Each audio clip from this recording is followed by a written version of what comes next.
puede ser inmigración. Thousands of immigrants live in fear of deportation from a nation that was founded from immigrants, seeking better opportunities and a sense of freedom that they couldn't have in their homelands. But now we turn away from people seeking the same foundations, people with a collective struggle to benefit their lives, who are stopped by stigmas of inferiority.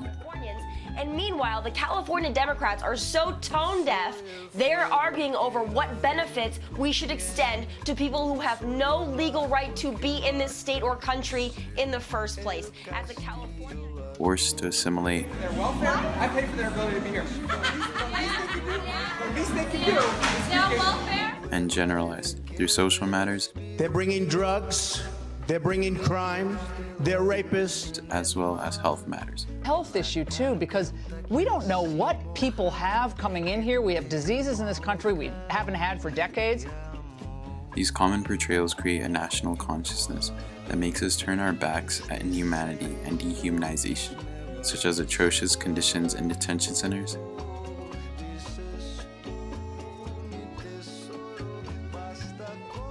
and the deaths of many crossing the border.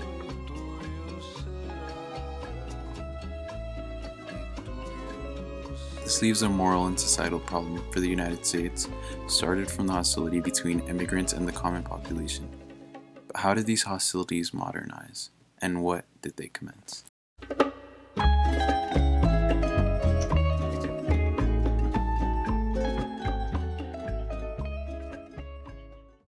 The 1917 Bath Riots broke humanitarian barriers by treating immigrants with extreme abuse both psychologically and physically, which led to their complete dehumanization and loss of individuality. This caused an almost inevitable riot against the cleansing facilities, but the riot was also caused by a buildup of tensions between Mexico and the United States, which was evident by the multiple motivations for the Bath Riots. After the Mexican-American War, there was much resentment towards Mexican people living in the United States because of rising nationalistic views in response to the Revolutionary Era. This view of Mexican people got generalized to all Latinos and caused a massive alienation of whole people.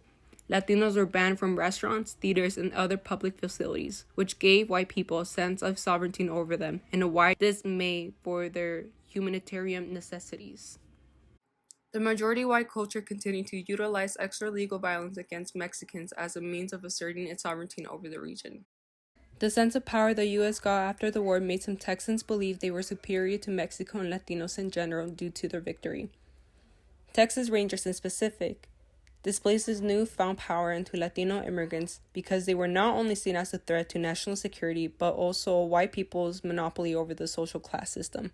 They asserted their power through atrocious crimes such as lynching, arsons, and shootings. Some of these crimes, predominantly lynching, were incorrectly reported, which is why the magnitude of Latino violence in U.S. history remains unknown. The public manipulation through propaganda resentment caused a wide dismay over these brutal killings. This is where the story separates into two. Before 1915, Mexicans and Americans would freely cross the border in order to find economic opportunities from both countries, whether it be new jobs or recruiting workers. This all changed when Thomas Lee Jr. became the mayor of El Paso. Lee had a focus on cleanliness and was determined to get rid of sources of disease which he viewed were the immigrants and Latinos in the area. Along with other scientific journals, he managed to incorporate this perspective among other El Paso residents, which only increased the tensions between Mexico and America. In 1910, a revolution had commenced in Mexico, which started from feuds between the oligarchies that controlled the government. This feud was shown through the rivalry between Porfirio Diaz and Francisco Maduro. This rivalry caused political turmoil, which revolutionaries took advantage of by influencing the general public. These revolutionaries included Pancho Villa and Emiliano Zapata, which used this enveloping power vacuum to start revolutions throughout Mexico. Their goal was to find equity in terms of land between the elite and the lower class Indians.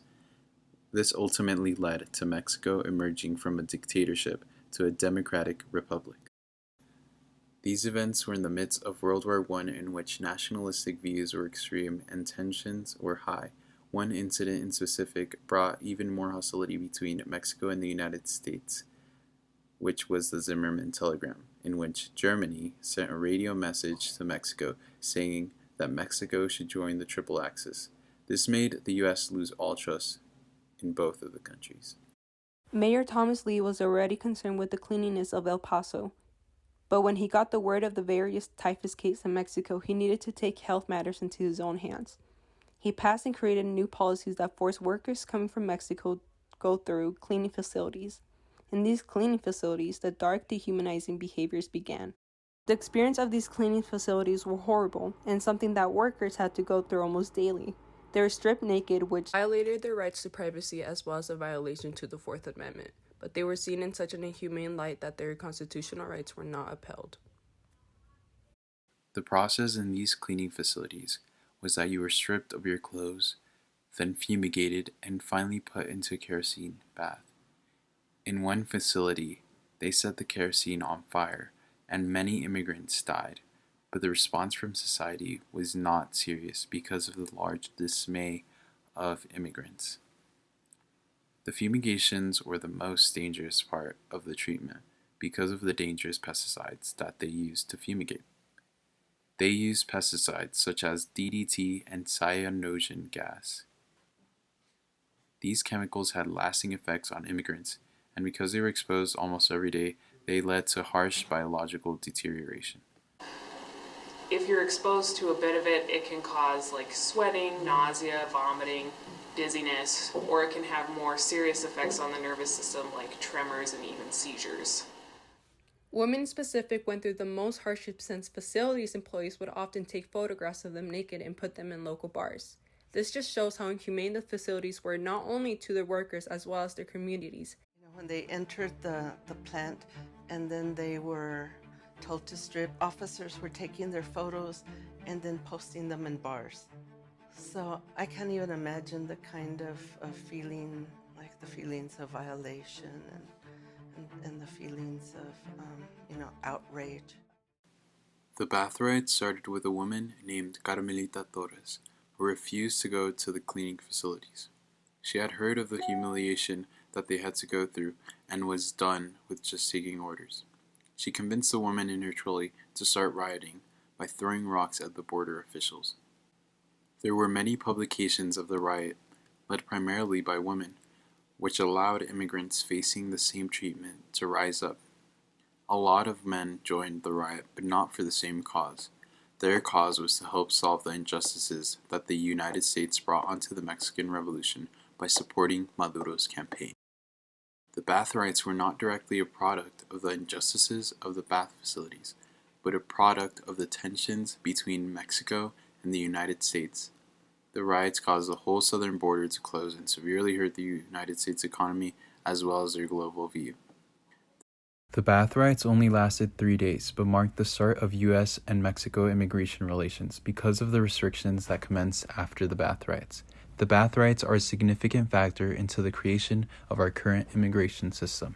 The bath riots brought a sense of empowerment for Latinos that could have possibly inspired some of the most famous Latino social movements, such as Dolores Huerta and Cesar Chavez.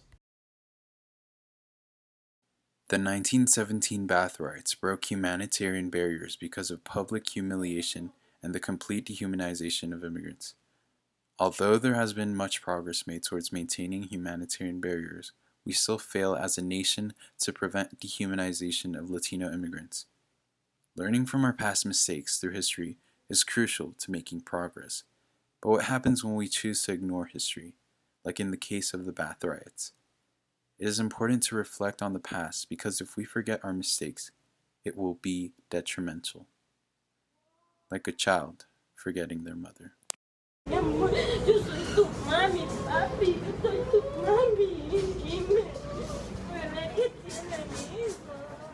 These are the effects of contemporary immigration policies, with the most recent being the family separation policy that has severe repercussions on immigrant families. This dehumanization and alienation that we are seeing today has identical parallels with the mistreatment from the bath riots. So it is necessary to use history in order to form ethical and constitutional policy.